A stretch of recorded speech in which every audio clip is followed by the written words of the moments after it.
Сәлеметсіздер ме студенттер? Қал жағдайларың қалай?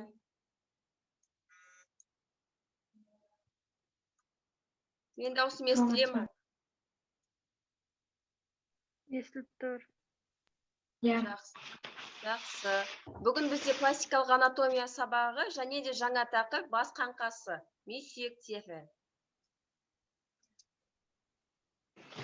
Біріншіден жоспармен танысып алайық. Біріншіден бас қаңқасы оның бөлімдері мен қызметімен танысамыз. Екінші жерде ми және бет сүйектері.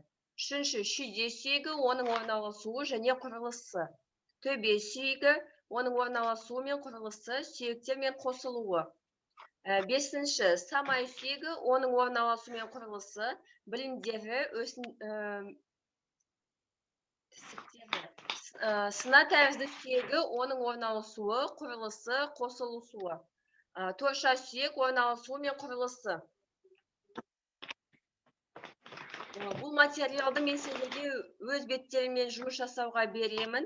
Демек, өз беттерімен танысып, тапсырмаларды солай орындайтын боласыңдар. Қазір қарап шығыңдар. Мына жерде белгіленген, біріншісі бас қаңқасында алдынан көрінгенде қай бөлік қалай аталған және де жазылған. Мұқият қарап өздеріңе белгілеп алыңдар, өйткені біздің алдағы уақытта берілетін тапсырма осы қаңқалармен байланысты болады. Міне, осы сілтеме бойынша, Learning Apps приложениесі бойынша мен сіздерге сілтеме жібердім бағана WhatsApp чатымызға. Осы ссылкамен өтіп, сілтемемен өтіп, сендер тапсырма орындау керек боласыңдар. Оның нәтижесін мен бақылап отырамын өз жеке кабинетімнен.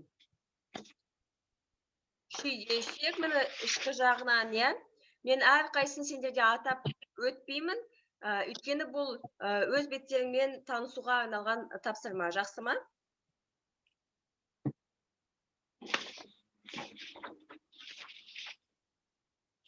Бұл материал платонусқа салынатын болады. Қазір бұл не үшін керек деп жасыңдар ғой, пластикалық анатомиядан сендер бас қаңқасының суретін салу керексіңдер. Бірақ бұл мәліметпен таныс болуларың керек. Қай жерін қалай салатындарың, сомдайтындарың барлығын білу керексіңдер. Қайсы қалай аталады.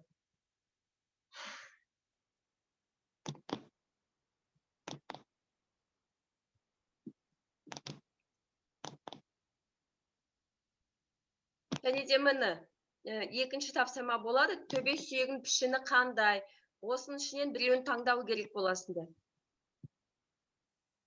Және де сұрақтарға жауап бере отырып конспект жазасыңдар. Қазір жаңа демонстрация жасайын сендерге. Ең маңыздысы бізге осы бас қаңқасын сомдау ғой. Сол сомдау жолдарын рет-ретмен сонымен танысайық. YouTube-та дауысы естілмейді, мен білуімше, мен қазір дауысын қосамын видеоның. Дауысы шықпаса айтыңдар, мен сендерге озвучка жасап отырамын, жақсы ма? Дауысын мен салып отырайын. Немесе түсіндіріп отырамын сендерге.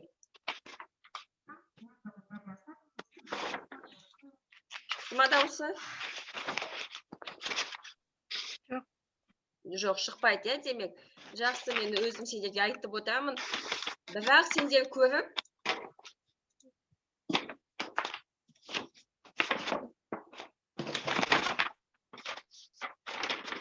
мен сұрақтар қоятын болам сендерге. Соны көріп, ботагөз, микрофоныңды өшір қойшы. Тедерік жасап жатсын. Рет-ретмен, қадам-қадаммен атайтын боласыңдар. Не жасауымыз керек, қайсы бірінші қадамда кезеңде не жасаймыз, екінші кезеңде не жасаймыз. Сондықтан мұқият қараңдар.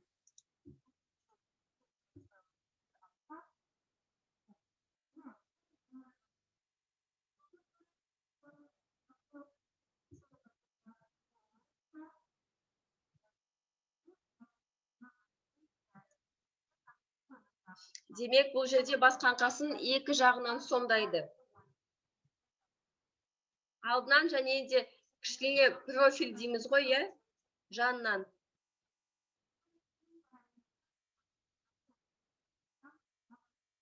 Бұл 3D череп. 3D бастың қаңқасы.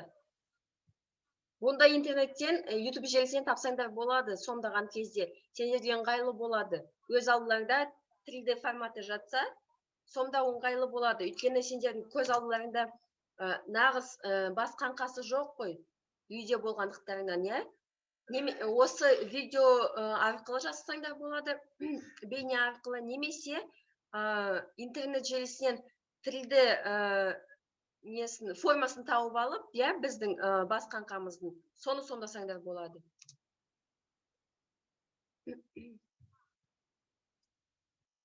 Біріншіден, біз бір бөлікті, иә, өзіміз сызып аламыз, ортасын, басын қаңқасын. Одан кейін оны 3-ке бөлеміз. 3 бөлігіміз бірдей болу керек.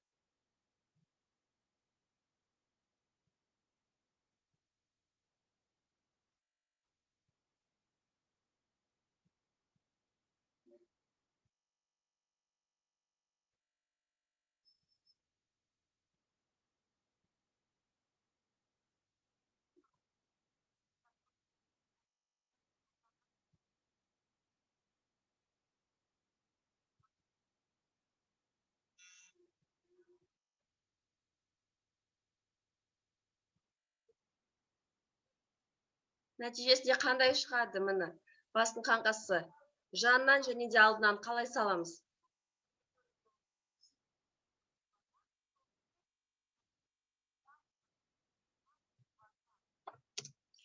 Енді сендерге сұрақ, иә? Қай жерінде жанынан, қай жерінде алдынан сомдаған бас қаңқасын көріп тұрсыңдар? Және де формалар қандай болады?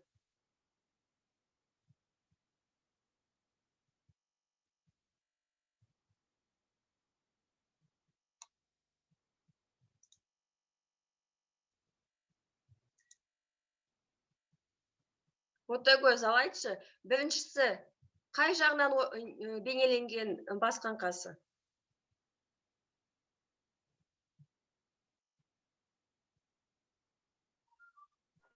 Біріншісі алды жағынан, екіншісі жанынан. Иә, екінші жанынан. Демек, жанынан бейнелегенде формасын қалай бейнелейміз? Ең бірінші біздің геометриялық фигура, иә, соның ішіне орналасамыз, ол қандай? Және де біріншісі қандай алдынан бейнелегенде? Екі тікбұрыш. Екінші төртбұрыш, иә. Нақты, демек, бар жақтар бірдей болу керек. Ал біріншісі?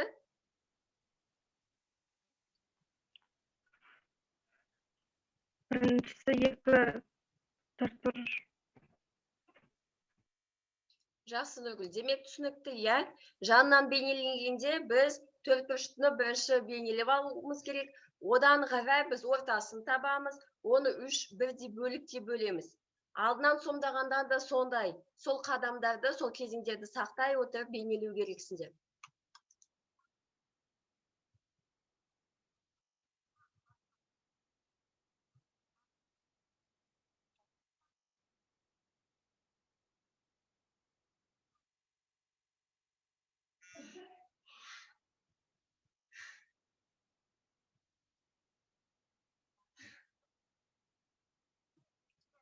Және де бейнелегенде біз 3 шарды бірінші бейнелеп аламыз. Біздің демек бас қаңқамыз негізгі 3 шардан тұрады. Түсінікті шығар, иә, ол?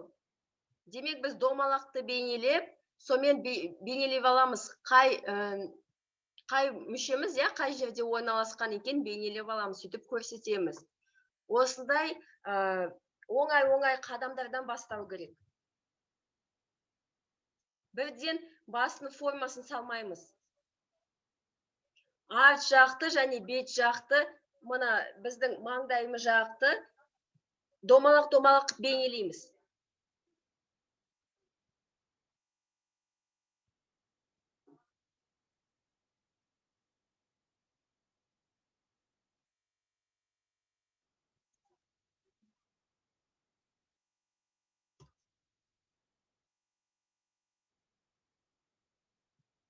Енді анық көрінді, иә, сендерге қалай осы домалақтар бейнелеп жатқан?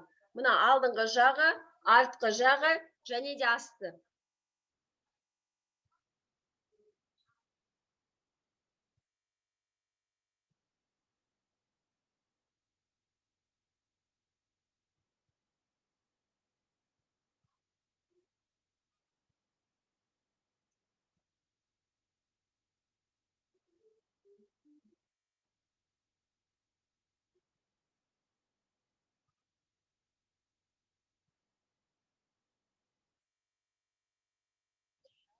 Біз мына жағынан бейнелегенде қандай көлем алдық, тура сол көлемді біз енді алдыңғы жақтан бейнеленгенде тура сол көлемді аламыз. Демек, мына шарымызбен, домалағымызбен мынау бірдей болу керек. Және де асты да солай. Сол кезде бір бас қаңқасы екені белгілі болады. Мөлшерлері өзгермейді.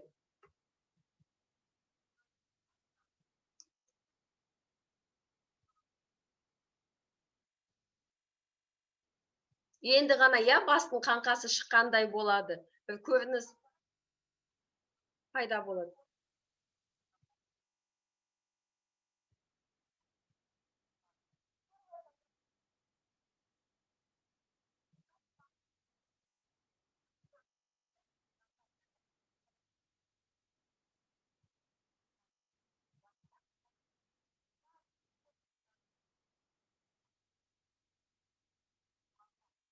Ортасы, біз ортасын бейнелегенде, мына жерден сызық сызуымыз керек.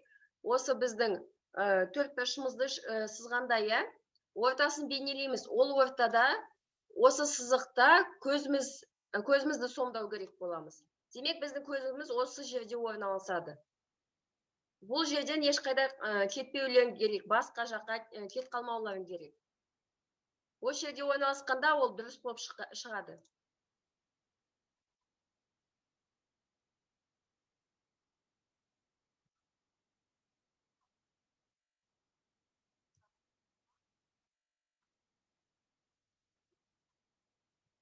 Және де басында сурет салғанда біз қарындашты қатты баспаймыз, кейін артынан оны өшіргенге ыңғайлы болу керек.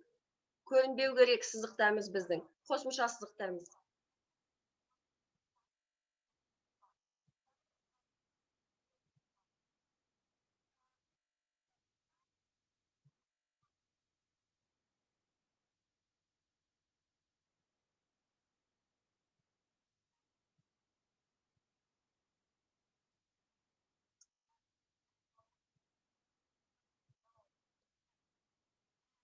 Сол жақтағы басымызда, мына сызықты бейнелейміз. Ол не үшін керек? Біздің шашымызды орналастыру үшін.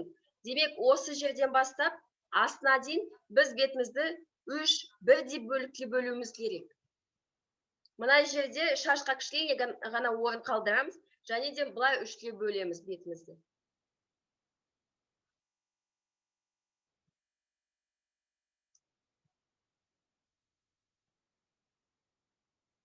Ең бірінші сызығымыз біздің қасымыздың сызығы болып табылады.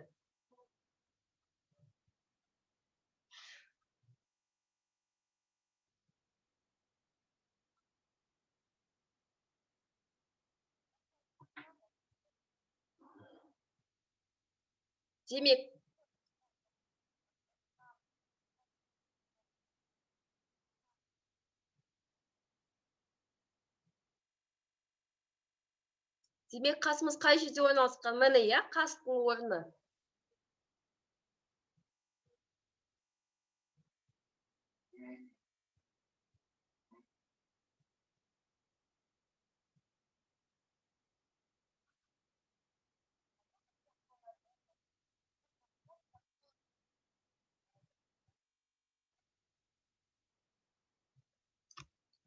Қасымыздың бөлігін, орнын орналастырып жатыр, көрсетіп жатыр сендерге.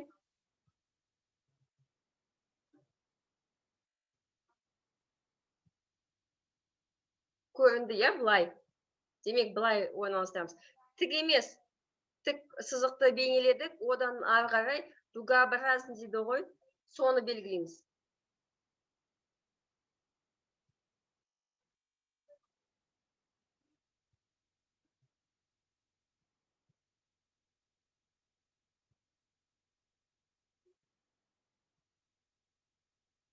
Оң жағындағы суретте де осы қасымызды бейнелеп жатты. Ол кішкене шығып тұрады ғой, сондықтан домалақ қылып шығарды оны.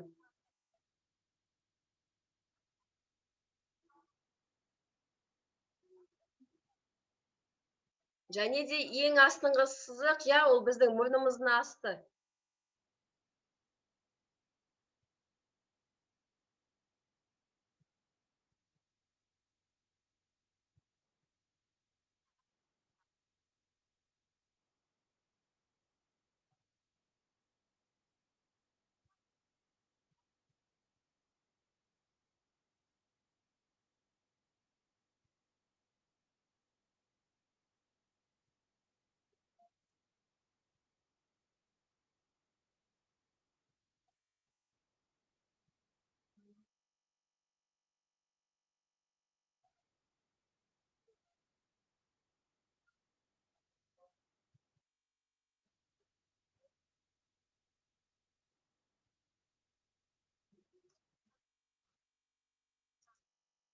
Осы бейнероликті да мен сендерге жіберем, я WhatsApp-қа да жіберем, Платонусқа да салам, қыстырып қоямын. Соны мұқият қарап шығыңдар, я. Қазір бізде 50 минуттық видеоны көруге мүмкіндік жоқ, өйткені Zoom-ның уақыты шектеулі. Тез мен сендерге айналдырып көрсетіп шығайын, я, нәтижесі қандай болып шығады.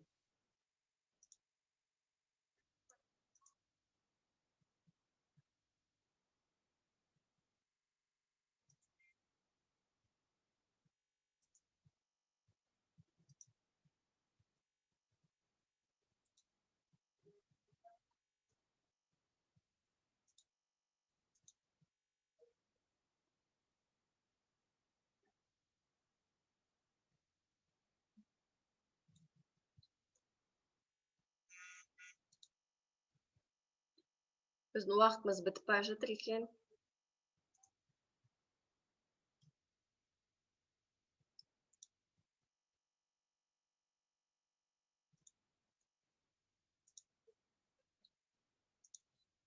Жақсы, бұл түсінікті, я. Бұл бейнероликті де мен сендерге жіберемін. Қадам-қадаммен қарап, мұқият қарап, соны бейнелейсіңдер. Маған басқа жұмыс жібермеңдер, жақсы ма?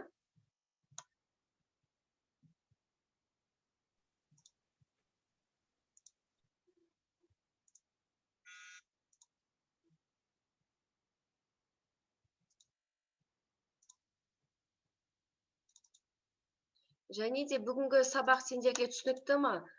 Қаншалықты түсінікті?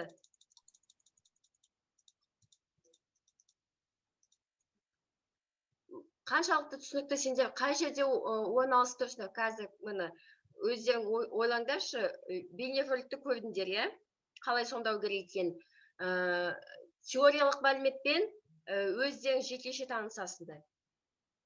Және де сендер қазір осы сабақты түсінудің қай бөлігіндесіңдер? Басындасыңдар ма, ортасындасыңдар ма, немесе соңында? Тез маған айтып шығыңдаршы, Нұргүл. Маған ортасы, себебі салған кезде бәрі түсінікті болады деп ойлаймын. Иә, дұрыс айтасың, жақсы. Данеля? Өз ортасында. Жақсы, Ботагөз? Маған да орташа. Жақсы, Гүлназия? Айшагүл?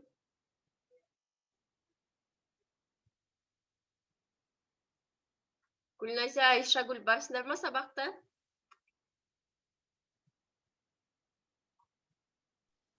Маған да орташа. Иә, бармын.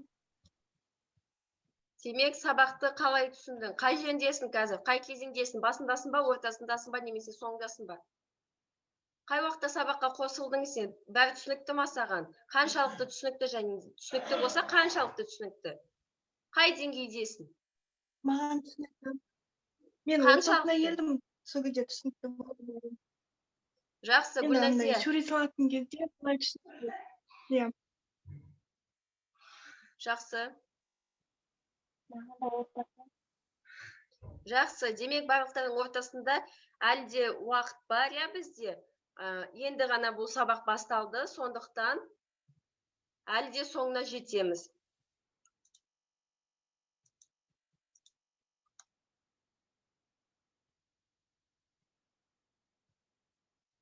Так, сендерге экранға шықты ма?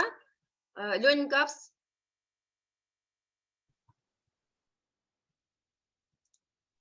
Жоқ. Енді Иә. шықты, иә?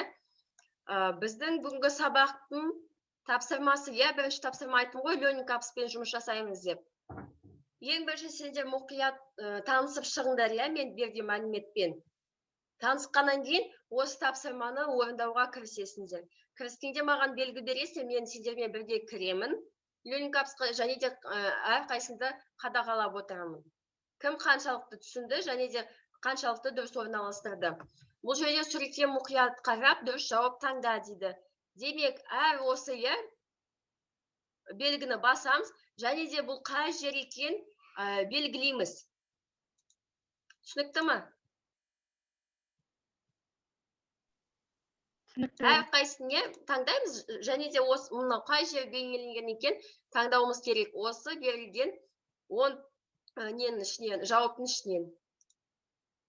Жақсы, бәрі түсінікті болса, сау болыңдар. Сабаққа қатысқандарыңа көп рахмет.